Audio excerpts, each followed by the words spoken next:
بسم اللہ الرحمن الرحیم الحمدللہ رب العالمین الصلاۃ والسلام علی سید المرسلین وعلی آلہ وصحبہ اجمعین۔ آج ہم اربعین نویہ کی 29ویں حدیث پڑھ رہے ہیں، اور جس میں معاذ ابن جبل رضی اللہ تعالیٰ عنہ فرماتے ہیں کہ میں نے کہا کہ یا رسول اللہ اخبرنی بعمل یدخلنی الجنۃ ویباعدنی من النار، کہ یا رسول اللہ مجھے ایسا کوئی عمل بتا دیجئے جو مجھے جنت میں داخل کر دے اور جہنم سے دور کر دے۔ تو آپ نے فرمایا لقد سألت عن عظیم وإنه لیسیر علی من یسرہ اللہ تعالی علیہ۔ تو آپ نے فرمایا کہ تم نے ایک بہت بڑی بات کے بارے میں سوال کیا ہے، بہت ہی اہم مسئلہ پوچھا ہے، اور یہ آسان ہے اس کے لیے جس کے لیے اللہ تعالیٰ آسان کر دے۔ یعنی جو کوشش کرتا ہے سمجھنے کی، پڑھنے کی، اس کو غور کرنے کی، تو اللہ تعالیٰ اس کے لیے پھر آسان کر دیتے ہیں۔ اور پھر آپ نے وہ امور بتا دیے کہ وہ کیا چیزیں ہیں جو کہ جنت کی طرف لے جاتی ہیں اور جہنم سے بچاتی ہیں۔ فرمائے کہ تعبد اللہ لا تشرک بہ شیئا، اللہ کی عبادت کرو اور اس کے ساتھ کسی کو شریک مت ٹھہراؤ۔ وتقیم الصلاۃ، اور نماز قائم کرو۔ وتؤتی الزکاۃ، اور زکوٰۃ ادا کرو۔ وتصوم رمضان، اور رمضان کے روزے رکھو۔ وتحج البیت، اور اللہ کے گھر کا حج کرو۔ تو یہ ارکان خمسہ اسلام کے وہ آپ نے بتا دیے۔ ثم قال الا ادلک علی ابواب الخیر، پھر نبی کریم صلی اللہ علیہ وسلم نے اور مزید پھر ان کو بتایا کہ کیا تمہیں میں خیر کے دروازے نہ بتا دوں، خیر کے جو راستے ہیں وہ تمہیں نہ بتا دوں؟ تو فرمایا کہ الصوم جنہ، کہ روزہ ڈھال ہے۔ والصدقۃ تطفئ الخطیۃ کما یطفئ الماء النار، اور صدقہ گناہوں کو اس طرح بجھا دیتا ہے جیسے کہ پانی آگ کو بجھا دیتا ہے۔ وصلاۃ الرجل فی جوف اللیل، اور کسی شخص کا نماز پڑھنا رات کی تنہائی میں اس کا نماز ادا کرنا۔ اور اس کے بعد پھر آپ نے یہ قرآن کریم کی آیت کی تلاوت فرمائی کہ تتجافى جنوبهم عن المضاجع يدعون ربهم خوفا وطمعا ومما رزقناهم ينفقون حتى بلغ يعملون، یہ دو آیتیں سورہ سجدہ کی آپ نے تلاوت فرمائی۔ اور اس کے بعد پھر فرمایا کہ الا اخبرک برأس الامر وعموده وذروة سنامه، اس سارے معاملے کے جو تین باتیں اور بتاؤں تمہیں میں، مزید آپ بتا رہے ہیں، اس لیے کہ ان کی جو آپ نے دیکھی خواہش، ان کا شوق، ان کا جذبہ آپ نے اور بتایا کہ اس بات کی اصل جو چوٹی ہے، اس کا جو ستون ہے، اور اس کی جو سب سے بلند چیز ہے وہ کیا ہے؟ تو میں نے کہا کہ ضرور فرمائیے یا رسول اللہ، اس سے اچھی بات کیا ہوگی کہ آپ بتا دیجئے مجھے۔ تو آپ نے فرمایا کہ رأس الامر الاسلام، کہ اس بات کی اصل چیز کیا ہے، اس کی چوٹی کیا ہے، وہ اسلام ہے، اسلام کو پوری طرح عمل کرنا۔ وعمودہ الصلاۃ، اور اس کا جو ستون ہے وہ نماز ہے، نماز اس کا ستون ہے۔ وذروۃ سنامہ الجہاد، اور اس کی کوہان کی جو چوٹی ہے وہ کیا ہے، وہ جہاد ہے۔ اور پھر آپ نے فرمایا کہ الا اخبرک بملاک ذلک کلہ، تو کیا میں تمہیں نہ بتاؤں ان سب کا جو خلاصہ ہے وہ کیا ہے؟ تمام چیزوں کا، اتنی ساری چیزیں بیان کر دی آپ نے، اب اس کا خلاصہ بھی آپ نے پھر وہ بیان کر دیا۔ تو پھر آپ نے فرمایا کہ کیا میں تمہیں اس کو تمام چیزوں کی جو بنیادی چیز ہے، اس کا خلاصہ ہے، وہ میں تمہیں نہ بتا دوں؟ تو میں نے کہا کہ کیوں نہیں یا رسول اللہ، ضرور بتا دیجیے مجھے۔ تو آپ نے اپنی زبان کو پکڑا، فأخذ بلسانہ، اپنی زبان کو پکڑ کے آپ نے فرمایا کف علیک ھذا، اس کو پکڑ کے رکھو، اس کو اپنے قابو میں رکھو۔ یہی بے قابو ہو جاتی ہے زبان، پھر کچھ نہیں باقی رہتا، پھر ساری شرم و حیا سب ختم ہو جاتی ہے، پھر انسان وہ کچھ بکتا ہے کہ لوگ شرم سے اپنی نظریں نیچی کر لیتے ہیں۔ تو فرمایا کہ کف علیک ھذا، کہ اس کو تم برداشت کر کے رکھو، قابو میں رکھو۔ قلت یا نبی اللہ، تو میں نے پھر کہا، سیدنا معاذ کہتے ہیں کہ اے اللہ کے نبی یہ بتائیے کیا ہم جو بات کرتے ہیں اس کی بھی پکڑ ہوگی؟ اس کے بھی پوچھا جائے گا کہ تم نے یہ کہا تھا، تم نے وہ کہا تھا، کیا اس پہ ہماری پکڑ ہوگی؟ تو آپ نے کیا کہا؟ ثقلت کا امک یا معاذ، اے کہ معاذ تمہاری ماں تمہیں گم کرے. وَهَلْ يَكُبُّ النَّاسَ فِي النَّارِ عَلَى وُجُوهِهِمْ أَوْ قَالَ عَلَى مَنَاخِرِهِمْ إِلَّا حَصَائِدُ أَلْسِنَتِهِمْ، کہ جہنم میں جو لوگوں کو دھکا دیا جائے گا ان کے چہروں کے بل، یا آپ نے فرمایا ان کے نتنوں کے بل، سوائے ان کے جو زبانوں نے جو فصل کاٹی ہے اس کے بدلے. زبان نے جو کچھ کیا ہے اس کے بدلے ہی سارے جہنم میں جائیں گے، یا جہنم میں لے کر جائے گی یہ زبان. تو یہاں پہ یہ تو حدیث کے وہ الفاظ ہو گئے. اب آئیے ہم ان چیزوں کو سمجھنے کی کوشش کرتے ہیں. پہلی بات تو یہی نظر آتی ہے کہ صحابہ کرام کی دیکھیے کتنا شوق تھا، کتنا جذبہ تھا کہ اس چیز کو سمجھنے کے لیے کہ یہ چیزیں ہمیں دین کی باتیں سمجھ میں آ جائیں، اس لیے کہ دین ہی ہمارے کام آئے گا. ہم تو دنیا کے پیچھے پڑے ہوئے ہیں کہ دنیا کا حاصل کر لیں، دنیا جمع کر لیں، دنیا ہی دنیا. تو دنیا جو رزق ہے وہ اللہ کی طرف سے میں مقرر ہے، وہ ملے گا ہمیں. جو بھی اسباب ہیں وہ ہم اختیار کر رہے ہیں، ٹھیک ہے، لیکن اس کی تگ و دو میں اس طرح ہے کہ بالکل ہی غافل ہو جائیں، اندھے ہو جائیں. اب یہی دیکھ لیجئے، مجھے افسوس ہوتا ہے کہ ہم قرآن کی بات کرتے ہیں، حدیث کی بات کرتے ہیں، جیسے ہی اعلان ہوتا ہے 2/3 تو چلے جاتے ہیں. تو کیا کہیں اس کو کہ نعوذ باللہ قرآن و حدیث سے نفرت ہے؟ کیا ہے آخر یہ مسئلہ؟ کیا مجھے آج تک سمجھ نہیں آیا. اسی لیے بعض دفعہ یہ ہوتا ہے کہ میں بند کر دوں، کیا ضرورت ہے مجھے، لیکن صرف یہی کہ کہیں میری پکڑ نہ ہو جائے کہ تجھے موقع ملا تھا تو نے کیوں نہیں کیا. تو لہذا پھر یہ ہے کہ ایک تو صحابہ کا وہ دیکھیے ان کا حرص، ان کا شوق، ان کا لالچ، ان کی تگ و دو، ان کی جذبات، کہ وہ رسول اللہ سے ایک ایک بات پوچھتے تھے اپنے، کس کے لیے؟ جو انہوں نے کہا کہ مجھے جنت میں داخل ہونے کے لیے، جہنم سے بچنے کے لیے. یہ ہے ان کا اصل مقصد. دنیا کا کوئی چیز نہیں مانگی کہ مجھے مکانات مل جائیں، مجھے پلاٹ مل جائیں، مجھے پیسہ مل جائے، دولت مل جائے، یہ ہو جائے، وہ ہو جائے. نہیں، کچھ نہیں مانگا رسول اللہ سے. ورنہ آپ دعا کر سکتے تھے، سب کچھ ان کو دے سکتے تھے، لیکن انہوں نے یہ چیزیں نہیں مانگی. انہوں نے یہ مانگا کہ اخبرنی بعمل یدخلنی الجنہ ویباعدنی النار، ایسا عمل بتا دیجئے جو مجھے جنت میں داخل کر دے اور جہنم سے بچا لے. تو اسی لیے پھر وہ نبی کریم صلی اللہ علیہ وسلم نے بھی جو فرمایا کہ لقد سألت عن عظیم، تم نے جو بہت بڑی بات مانگی ہے، بہت ہی بڑا مسئلہ ہے، بہت بڑی چیز مانگی ہے. وہ اسی لیے کہ اللہ تعالیٰ نے یہی فرمایا ہے قرآن کریم میں، فمن زحزح عن النار وادخل الجنة فقد فاز، کہ جو بھی جہنم سے جس کو دور کر دیا گیا، جنت میں داخل کر دیا گیا، تو یہی تو سب سے بڑی کامیابی ہے. یہ ہے کامیابی. یہ دیکھ لیجیے، یہ اللہ نے فرمایا ہے کہ یہ ہے وہ کامیاب، فقد فاز، وہ کامیاب ہو گیا. ہمارے ہاں کامیابی کے اور وہ معیارات ہیں کہ اگر ہمیں گرین کارڈ مل جائے تو سب کچھ مل گیا، جنت بھی مل گئی اور آخرت بھی مل گئی اور دنیا بھی مل گئی. وہ یہ ہم سوچتے ہیں، اسی کی تگ و دو کرتے ہیں، لگے رہتے ہیں. اور بھی یہی چیزیں ہیں کہ ہم اسی کی فکر رہتی ہے کہ کسی طرح یہ دنیا مل جائے. لیکن اللہ تعالیٰ فرما رہے ہیں کہ جس کو جہنم سے دور کر دیا گیا، جنت میں داخل کر دیا گیا، یہ ہے کامیابی. اسی کامیابی کو ہم نے حاصل کرنا ہے. اور اس کے بعد پھر نبی کریم صلی اللہ علیہ وسلم نے اس کو بتا دیا کہ یہ بہت بڑی بات ہے، جسے فرمایا لقد سألت عن عظیم، بہت ہی بڑی بات کے بارے میں تم نے سوال کیا ہے، تم نے پوچھا ہے. تو یہ ان کی ایک طرح سے حوصلہ افزائی بھی فرمائی. یہ ہے باتیں جو پوچھ سکتے ہو، سوال کر سکتے ہو. اور اس کے بعد جو فرمائے کہ ہے تو بڑی بات، لیکن جو اس کو کرنا چاہے، کوشش کرے، اللہ تعالیٰ اس کے لیے آسان فرما دیتے ہیں.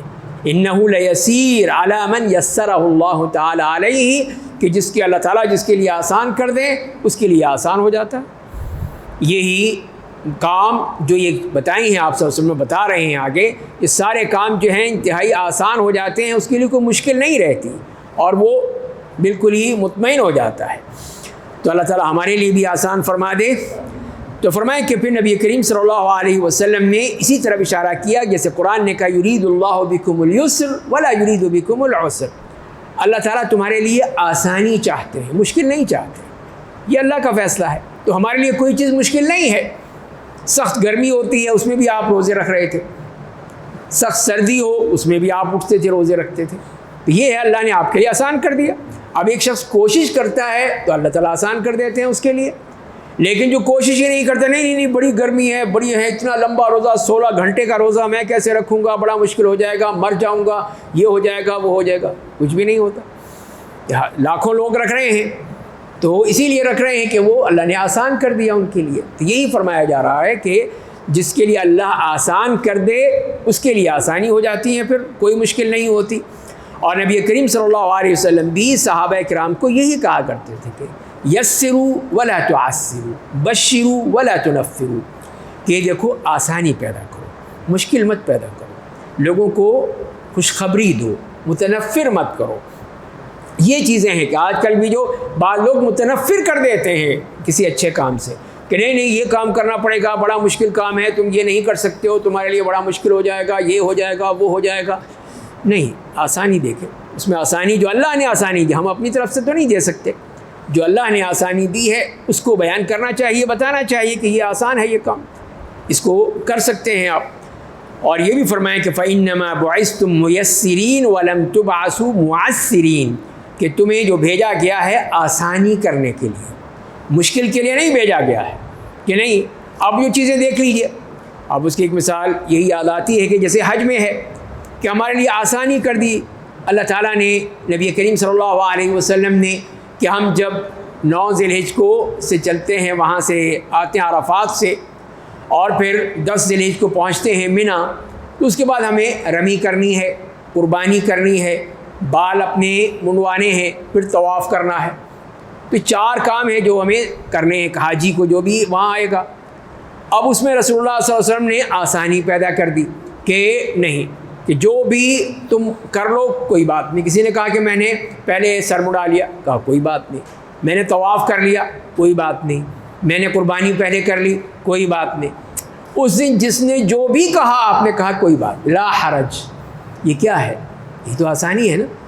اب ہمارے ہاں کے لوگ کہتے ہیں نہیں 4 یہ لازمی ہیں کہ اس کو اسی ترتیب سے کرو، اگر نہیں کرو گے تو تمہارے اوپر دم لازم آ جائے گا.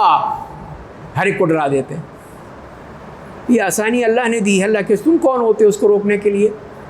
اس نے آسانی دی ہے کہ تم 2 رکعت پڑھو، کہ نہیں ہم 4 رکعت پڑھیں گے، 4 رکعت پڑھیں گے، ظہر کی بھی 4 رکعت، عصر پڑھیں گے، اپنے اپنے وقت پہ پڑھیں گے. کیوں بھائی، کیوں بھی آسانی کی بجائے مشکل کر رہے ہو لوگوں کے لیے؟ اور پھر میں ان سے یہ پوچھتا ہوں کہ پھر مغرب کیوں نہیں پڑھ لیتے؟ مغرب بھی تو وہیں پڑھ لیا کرو. مغرب کیوں نہیں پڑھتے؟ نہیں مغرب وہاں مزدلفہ میں پڑھیں گے. کیوں؟ ہم حج کر رہے ہیں تو ظہر عصر میں کیا کر رہے تھے؟ تم پھر پکنک منا رہے تھے.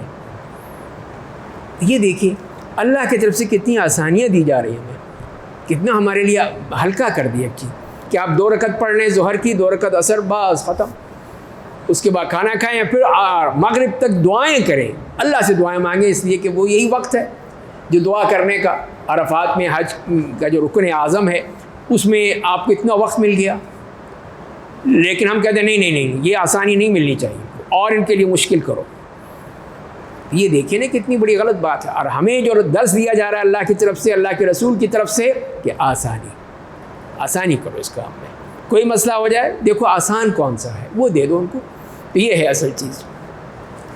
تو بہرحال یہ ہے کہ یہ رسول اللہ نے بتایا دیا کہ جو بھی اس کو کوشش کرتا ہے اللہ تعالیٰ اس کے لیے آسان کر دیتے ہیں، مشکل نہیں رہتی. اس کے بعد جو فرمائیں کہ تعبد اللہ، کہ تم اللہ کی عبادت کرو گے، اللہ کی عبادت کرنی ہے تم نے. اور یہی چیز ہے کہ اسی کے ذریعے ہی سے کہ ہم اپنے آپ کو اللہ کا بندہ سمجھتے ہوئے، اس کو بندہ سمجھتے ہوئے کہ ہم اس کے بندہ ہیں، وہ ہمارا رب ہے، ہمارا خالق ہے، مالک ہے، معبود ہے ہمارا، اور ہم اس کے بندے ہیں. تو یہ ہے عبودیت آ جائے گی، اللہ کی عبادت کا سلسلہ آ جائے گا تو مسئلے آسان ہوتے چلے جائیں گے. اور اسی میں فرمائیں کہ لا تشرک بہ شیئا، اللہ کے ساتھ کسی کو شریک نہیں ٹھہرانا ہے، شرک نہیں کرنا ہے، کسی قسم کا کوئی شرک نہیں کرنا ہے، چھوٹا ہو بڑا ہو کیسا بھی ہو، کوئی شرک نہیں کرنا ہے. یہی چیز جو ہے ہمیں بتا دی گئی. کہ نبی کریم صلی اللہ علیہ وسلم کے سامنے کسی نے کہہ دیا کہ ما شاء اللہ وشئت، جو اللہ چاہے اور جو آپ چاہیں، تو آپ نے فرمایا کہ تم نے مجھے اللہ کا شریک بنا دیا. میں بھی اللہ کے شریک ہو گیا، جو اللہ چاہے اور میں چاہوں، یہ تو بہت غلط بات ہو گئی۔ تو آپ نے فرمایا کہ یہ کہو کہ ما شاء اللہ وحدہ، جو اللہ تعالیٰ صرف چاہے وہ، بس وہ ہوگا، میری بات نہیں کرو، اس طرح مت کرو۔ دیکھیے آپ نے ہمیں کس طرح وہ توحید سکھا دی، ہمارا عقیدہ صحیح کر دیا کہ ہم نے کسی قسم کی ملاوٹ نہیں کرنی ہے اپنے عقیدے میں، صاف عقیدہ جو قرآن نے بتایا اس پہ عمل کرنا ہے۔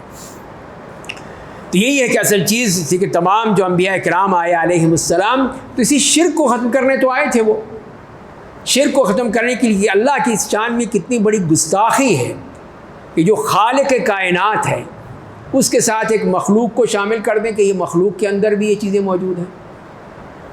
کتنی بڑی گستاخی ہے، کتنی بڑی زیادتی ہے کہ اللہ کے لیے اتنی بڑی بات کہہ دی جائے کہ نہیں، اللہ تعالیٰ کا بھی یہی تو کچھ نہیں کر رہا ہے، یہ سب کچھ یہی کر رہے ہیں۔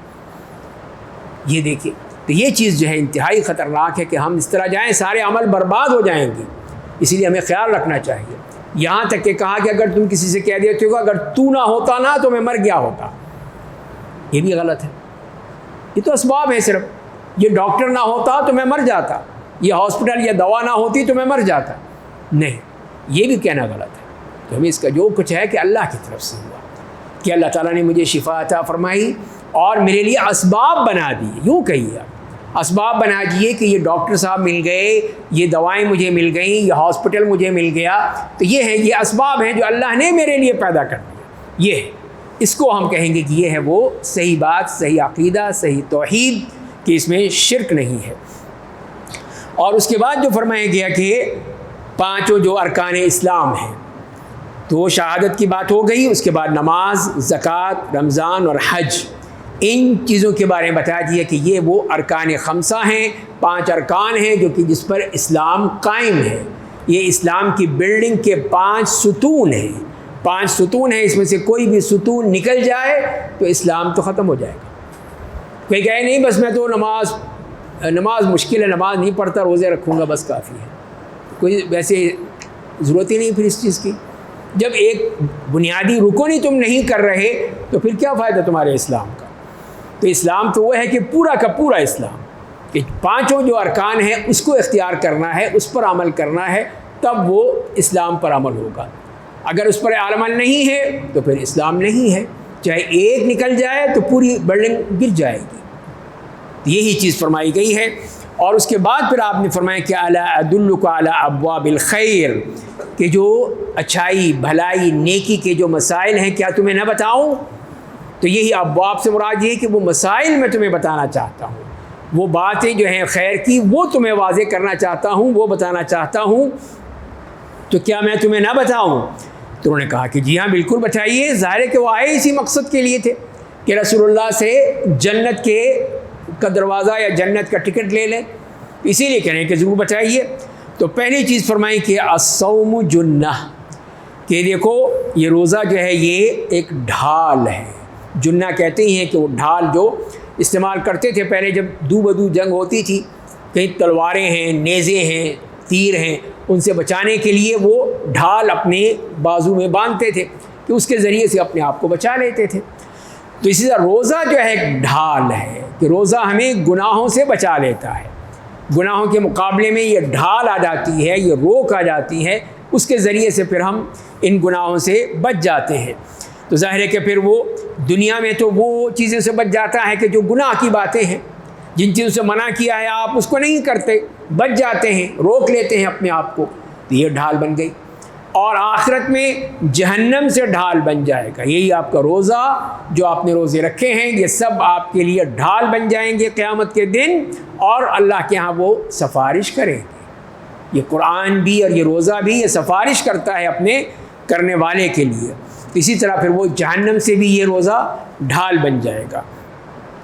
اس کے بعد جو آپ نے فرمایا کہ صدقے کے بارے میں کہ الصدقۃ تطفئ الخطیہ کما یطفئ الماء النار، کہ یہ جو ہم صدقہ کرتے ہیں، ایک تو ہے وہ زکوٰۃ دیتے ہیں آپ، یہ تو فرض ہے، لازمی دینی ہے، آپ کے پاس اگر اتنا پیسہ ہے جو کہ نصاب کے مطابق ہے، سونے اور چاندی کا جو نصاب بتایا گیا ہے حدیث میں، اس کے مطابق آپ کے پاس رقم ہے، یا اتنا سونا ہے، یا اتنی چاندی ہے، یا اتنی پراپرٹی ہے، یا اتنی اور دوسری چیزیں بھی ہیں جیسے کہ، تو تو ان سب کی زکوٰۃ آپ کو دینی ہے. تو یہ تو واجب ہے، فرض ہے، اس کے بغیر کام نہیں چلے گا، جیسے بھی ہم نے کہا کہ ارکان اسلام میں ہے. لیکن یہاں بات ہو رہی ہے صدقے کی. تو صدقہ کیا ہے؟ وہ یہ ہے کہ جو کہ انسان نفلی طور پر کرتا ہے. آپ نے کسی غریب کی، مسکین کی، اس کی مدد کر دی، اس کی ضرورت پوری کر دی، آپ نے جو کچھ بھی کر دیا، سب صدقات ہیں. اچھی بات کہنا بھی صدقہ، الکلمۃ الطیبہ صدقہ، اچھی بات کہہ دی کسی سے، وہ بھی صدقہ ہے.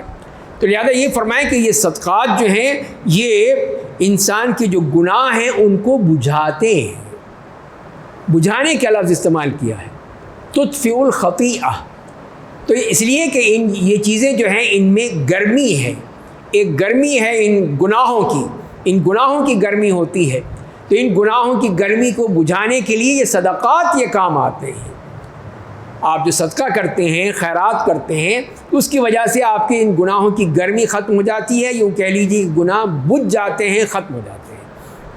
اور اسی لیے آپ نے مثال دی جیسے کہ پانی آگ پہ ڈالا جاتا ہے تو آگ بجھ جاتی ہے، وہی مثال دی. اسی طرح یہ گناہ ہیں، ان کی گرمی ہے، اس کو بھی پانی سے ہی بجھا دیا جاتا ہے. اسی لیے جو دعا پڑھی جاتی ہے کہ میرے جو گناہ ہیں ان کو برف سے، ٹھنڈے پانی سے، بارش سے اس کو بجھا دیں، اسی لیے کہ ان کی جو گرمی ہے اس کے اندر وہ ختم ہو جاتی ہے. تو یہی آپ نے اس کی مثال دے کے بتا دیا. اس کے بعد جو آپ نے فرمایا کہ وَصَلَاةُ الرَّجُلِ فِي جَوْفِ اللَّيْلِ، کہ رات کی تنہائی میں کسی شخص کا نماز پڑھنا، تو یہ بہت بڑی چیز ہے. قیام اللیل کرنا، تہجد ادا کرنا، تو یہ پڑھنا. اسی کے لیے پھر آپ صلی اللہ علیہ وسلم نے قرآن کریم کی آیت بھی لی کہ تتجافى جنوبهم عن المضاجع يدعون ربهم خوفا وطمعا ومما رزقناهم ينفقون. فرمائے کہ ان لوگوں کے پہلو جو ہے اپنے بستروں سے علیحدہ ہو جاتے ہیں، انہیں اٹھ کھڑے ہوتے ہیں، اپنے بستروں سے اٹھ کھڑے ہوتے ہیں اور پھر اپنے رب سے دعا کرتے ہیں خوفا وطمعا، کہ خوف بھی ہے، لالچ بھی ہے. خوف کس بات کا ہے؟ اللہ کے عذاب کا ڈر ہے، ان کا خوف ہے. طمعاً، لالچ اس بات کا ہے کہ جنت مل جائے گی.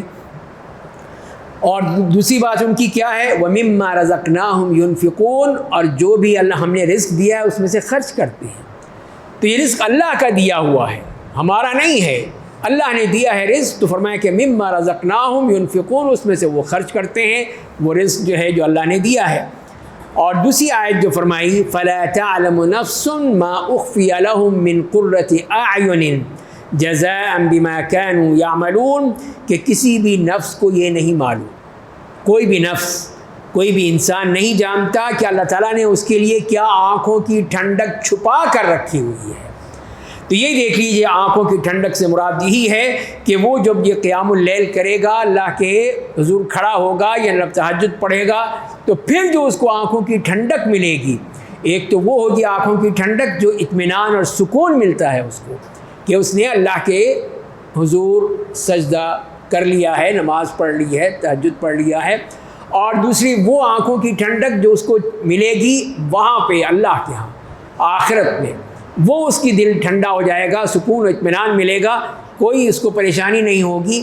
سب اسی لیے کہ جو اس نے یہ کام کیا تھا. تو لہذا اسی لیے فرمائیں کہ یہ قیام اللیل کے لیے اللہ تعالیٰ نے کتنی بڑی بشارت دے دی اس کو، کہ جو لوگ اس طرح اٹھتے ہیں ان کے لیے اللہ تعالیٰ نے کیا کچھ چھپا کر رکھا ہوا ہے کہ ان کو نہیں معلوم کیا ملے گا، لیکن جب وہاں پہنچیں گے تو وہ خود حیران ہو جائیں گے کہ کیا کچھ اللہ نے مجھے دے دیا صرف اس کی نیک کاموں کی وجہ سے. اس کے بعد پھر آپ نے ایک اور چیز بھی فرمائی، الا اخبرک برأس الامر وعمودہ وذروۃ سنامہ. 3 باتیں فرمائیں کہ کیا میں تمہیں نہ بتاؤں کہ اس معاملے جو اصل کیا ہے، بنیاد کیا ہے، اس کا ستون کیا ہے، اس کی اصل چوٹی کیا ہے. تو میں نے کہا کہ بلا یا رسول اللہ، ضرور بتائیے، فرمائیے کہ وہ کیا چیزیں ہیں. تو آپ نے فرمایا کہ رأس الامر الاسلام، کہ اصل چیز کیا ہے کہ انسان جو پیدا ہوا ہے وہ اسلام کے لیے پیدا ہوا ہے. اسلام اصل چیز ہے. اور اسلام کیا ہے؟ سپردگی کرنا، اپنے آپ کو سپرد کر دینا کسی کے لیے، تو وہ ہے اسلام. اسلام کہا جاتا ہے اس کو. تو یہ اسلام کیا ہے کہ پھر ہم نے اپنے آپ کو، اپنی جان کو، اپنے جسم کو اللہ کے سپرد کر دیا. اب جو بھی کام ہوگا وہ اللہ کے حکم سے ہوگا، جو اللہ چاہے گا وہ ہوگا، ہماری مرضی نہیں چلے گی، اس کی مرضی چلے گی۔ یہی اصل اسلام کا وہ مفہوم ہے۔ اور اس کے بعد جو فرمایا کہ وہ عمودہ الصلاۃ، اور اسی اسلام کا جو ستون ہے، ستون کیا ہے؟ نماز ہے۔ جیسے کہ خیمہ ہے، اس کے بیچ میں آپ نے ایک بانس لگا دیا، ڈنڈا لگا دیا، یہ اس کا عمود ہے، آپ اس کو کھینچ لیں وہ خیمہ گر پڑے گا۔ اسی طرح فرمائیں کہ عمودہ الصلاۃ، اس کا جو ستون ہے وہ نماز ہے، اسی لیے کہ دن میں 5 مرتبہ ادا کرنی ہے۔ تو یہ اگر یہی نہیں ہے تو فرق کیا رہا آپ ایک مسلمان میں اور ایک کافر میں؟ فرق ہی نہیں ہے کوئی۔ کتنے ہی لوگ جو ہے نماز کے بارے میں کوتاہی کرتے ہیں، نماز نہیں پڑھتے، نماز نہیں ادا کرتے، تو وہ مسلمان کہاں رہتے ہیں؟ پھر وہ مسلمان نہیں رہ سکتا۔ اسی لیے جو رسول اللہ فرما رہے تو عمود یہی ہے، ستون یہی ہے، اس ستون کو ڈھا دیا، گرا دیا تو پورا اسلام ختم ہو گیا۔ اور اس کے بعد فرمایا تیسری چیز وَذَرْوَةُ صَنَامِهِ الْجِهَادُ فِي سَبِيلِ اللَّهِ، تو صنام کہتے ہی ہیں کہ جو اونٹ کی کوہان ہوتی ہے، اور اس کی بھی سب سے اونچی چیز وہ کیا ہے؟ اللہ کی راہ میں جہاد کرنا، اللہ کی راہ میں اپنی جان کے ذریعے سے، مال کے ذریعے سے، اپنی بات کے ذریعے سے، اپنے قلم کے ذریعے، جو بھی کر سکتا ہے انسان اپنے اسلام کے لیے، دین کے لیے، وہی جہاد ہے، وہی اس کی محنت ہے، اس کی کوشش ہے۔ تو وہ ہے، اس کو آپ نے سب سے اونچی چیز ہے کہ اسلام جو ہے پھر جہاد کے وجہ ہی سے وہ اتنا اونچا ہوا تھا، اتنا بلند ہوا کہ صحابہ کرام جو ہیں وہی نہیں بیٹھے رہے مدینے میں یا مکے میں، وہ نکلے اور پوری دنیا میں پھیل گئے، جہاد کے ذریعے سے، تعلیم کے ذریعے سے، تبلیغ کے ذریعے سے اسلام کو پھیلایا انہوں نے جیسے بھی ہو سکتا تھا۔ اس لیے کہ ہمارے لیے یہی حکم ہے کہ جہاں پہ ہم اگر کسی کو دین کی دعوت، کہیں پہ ہم جنگ بھی کرنا چاہتے ہیں تو پہلے دین کی دعوت دینی ہوگی۔ اگر دین کی دعوت نہیں ہے تو پھر وہ جہاد نہیں رہا۔ اسی طرح کے وسطی ایشیا کی اسی میں ریاستوں میں ایک واقعہ ملتا ہے کہ وہاں پر آ کے جو مسلمان قائد نے قبضہ کر لیا آ کے، اور ان کو دعوت دی نہیں، ان کو پتہ چل گیا کہ یہ تو ضروری ہے مسلمانوں کے ہاں، انہوں نے ان کے خلاف کیس کر دیا عدالت میں، قاضی کی عدالت میں، جو مسلمانوں کے قاضی تھے ان کی عدالت میں، کہ یہ انہوں نے ہمیں دین کی دعوت نہیں دی اور انہوں نے ہمارے ملک پہ قبضہ کر لیا، تو اس کو آپ یہ اس کا فیصلہ کریں آپ۔ تو انہوں نے کہا کہ ہاں بالکل ٹھیک کہہ رہے ہو، تو پہلے چیز دین کی دعوت دینی تھی۔ انہوں نے کمانڈر کو بلایا اور کہا کہ ابھی فوراً اسی دن کے اندر ساری فوجیں یہاں سے نکل جائیں، خالی کر دیں اس کو، پھر ان کو دین کی دعوت دی جائے اور پھر آئیں گے۔ اور اپنے آپ بھی خود بھی چل پڑے اپنا بوریا بستر اٹھا کے۔ اب وہ قوم خود حیران رہ گئی کہ یہ کیسے لوگ ہیں کہ انہوں نے قبضہ کیا ملک پہ اور پھر اس کو اتنے فوراً عدالت کے حکم پہ سب چلے گئے۔ کتنا اثر ہوا ان کے اوپر کہ وہ سب مسلمان ہو گئے۔ آج یہی دیکھی کہ مسلمانوں کے جو بہترین عمل تھا، کردار تھا ان کا، اسی کی وجہ سے یہ علاقے سارے مسلمان علاقے ہیں۔ یہ ازبکستان، تاجکستان، قازقستان، آذربائیجان، اور یہ تمام ان میں اکثریت مسلمانوں کی ہے۔ تو یہ ہے، وہ دیکھ لیجئے کہ وہ اسلام نے جو اپنا ایک تصور پیش کیا اس کی وجہ سے وہ سب اس کو قبول کر لیا۔ تو لہذا پھر یہ ہے کہ جہاد فی سبیل اللہ کا بھی ایک طریقہ ہے، یہ نہیں ہے کہ ہر شخص جو ہے وہ ڈنڈا لے کے کھڑا ہو جائے، تلوار لے کے کھڑا ہو جائے، مار پیٹ کرنے لگے۔ کوئی یہ طالبان والا یہ جہاد نہیں ہے، یہ جہاد ہے ہی نہیں۔ اس طرح ڈنڈے کے ذریعے سے، گولی کے ذریعے سے، یا بم کے ذریعے سے، دھماکوں کے ذریعے سے، یہ اسلام نہیں ہے، یہ جہاد نہیں ہے۔ اسی لیے کہ اس کی وجہ سے کتنا ہی انتشار پھیلتا ہے، کتنا فساد پھیلتا ہے، کہ جو کہ معاشرے میں ہوتا ہے اس کا ایک طریقہ ہوتا ہے۔ ہر چیز اسلام نے ایک طریقے کے مطابق دی ہے، جیسے نماز ہے، روزہ ہے، زکوٰۃ ہے، جس کا ایک طریقہ ہے۔ اسی طرح جہاد کا ایک طریقہ ہے، اس کے مطابق کیا جائے گا۔ یہ نہیں ہوگا کہ آپ نے کہا کہ نہیں یہ سب کافر ہیں، نماز نہیں پڑھتے، ان کو اڑا دو، گولیاں لگا دو، مار دو سب۔ نہیں، یہ طریقہ نہیں ہے۔ تو اسلام نے جو طریقہ بتایا ہے اس کے مطابق چلنا ہے۔ اور پھر آپ نے آخر میں فرمایا کہ سب کی ایک چیز جو ہے وہ کیا ہے، جو ساری چیزوں کا اصل منبع ہے یا بنیاد ہے، وہ کیا ہے؟ اور آپ نے اپنی زبان کو پکڑا اور کہا کہ اس کو قابو میں رکھو، زبان کو قابو میں رکھو. اور اسی لیے جو دوسری حدیث میں بھی آپ نے فرمایا کہ من کان یؤمن باللہ والیوم الآخر فلیقل خیرا او لیصمت، کہ جو شخص بھی اللہ پر ایمان رکھتا ہے اور قیامت کے دن پر ایمان رکھتا ہے اس کو چاہیے کہ وہ اچھی بات کہے یا چپ رہے، بس اول فول نہ بکتا رہے، ادھر ادھر کی باتیں نہ صرف بناتا رہے بلکہ اچھی بات کہے جس سے فائدہ ہو. بہت اچھی بات ہے، ثواب ملے گا. یا چپ رہو بس، تاکہ وہ کوئی بری بات، کوئی بکواس، کوئی غیبت، کوئی بہتان، کوئی جھوٹ، کوئی گالی، سب کچھ انسان اس سے بچ جائے گا. تو پھر سیدنا معاذ بن جبل رضی اللہ تعالیٰ پوچھتے ہیں کہ یا رسول اللہ، کیا ہم آپ جو باتیں کرتے ہیں اس کا بھی مواخذہ ہوگا ہمارا؟ اس پہ پکڑے جائیں گے، اللہ ہم سے پوچھے گا یہ کیا آپ نے کہہ دیے؟ تو بڑی مشکل ہو گئی، تو بڑی سخت بات ہو گئی. جس قرآن میں کہ ما یلفظ من قول الا لدیہ رقیب عتید، کہ جو بھی تم بولتے ہو، جو بھی ہو، اس کو ایک نگراں ہے، لکھ رہا ہے، سب کچھ لکھ رہا ہے، نوٹ کر رہا ہے. اللہ تعالیٰ نے ایسا سسٹم بنایا ہوا ہے. تو آپ نے کہا کہ سکیلت کا امک یا معاذ، کہ معاذ تمہیں تمہاری ماں گم کرے. تو یہ صرف ایک کہنے کی بات ہے، کوئی بددعا نہیں کی ان کے لیے آپ نے. اور پھر یہ بتایا کہ تمہیں نہیں پتہ کہ لوگ جو اپنے چہروں کے بل جو جہنم میں دھکا دیا جائے گا، جہنم میں ان کو اوندھے منہ گرایا جائے گا، وہ کیوں ہوگا؟ اپنی زبانوں کی ہی فصل کی وجہ سے، کہ زبانوں سے جو انہوں نے فصل بوئی ہے اس کو وہ کاٹیں گے، اس کو وہ کاٹیں گے تو جہنم میں جائیں گے. تو یہ چیز جو ہے یہ ہے خطرناک، یہ انتہائی خطرناک چیز ہے کہ انسان اپنی زبان سے خیال نہ رکھے. ہر وقت آدمی بولتا رہے اور تاکہ لوگ سننے والے تھک جائیں، اس کو تھکن نہیں ہوتی، اس کو تھکاوٹ نہیں ہوتی. اسی لیے پھر ہمیں اس کو کنٹرول کرنے کو کہا کہ اس میں تم نے یہ باتیں نہیں کرنی، بلکہ جو اچھی بات ہے وہ کہو. جیسے ابھی اس حدیث میں کہا کہ فلیقل خیرا، اچھی بات کہو یا خاموش رہو.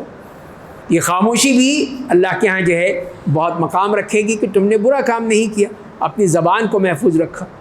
اس طرح پھر انسان جو ہے پھر وہ جہاں پہ یہ عبادات ہوں گی وہاں پہ یہ معاملات بھی ہمیں بتا دیے کہ ہمارے معاملات ہمارے معاشرے میں وہ کیسے ہونے چاہیے، وہ خیر کیسے آئے گی کہ جب ہم اس کا خیال رکھیں گے، اپنی زبان کا خیال رکھیں گے، اس سے کوئی غلط بات نہیں کہیں گے. اللہ تعالیٰ ہمیں سمجھنے کی توفیق عطا فرمائے. وآخر دعوانا الحمدللہ.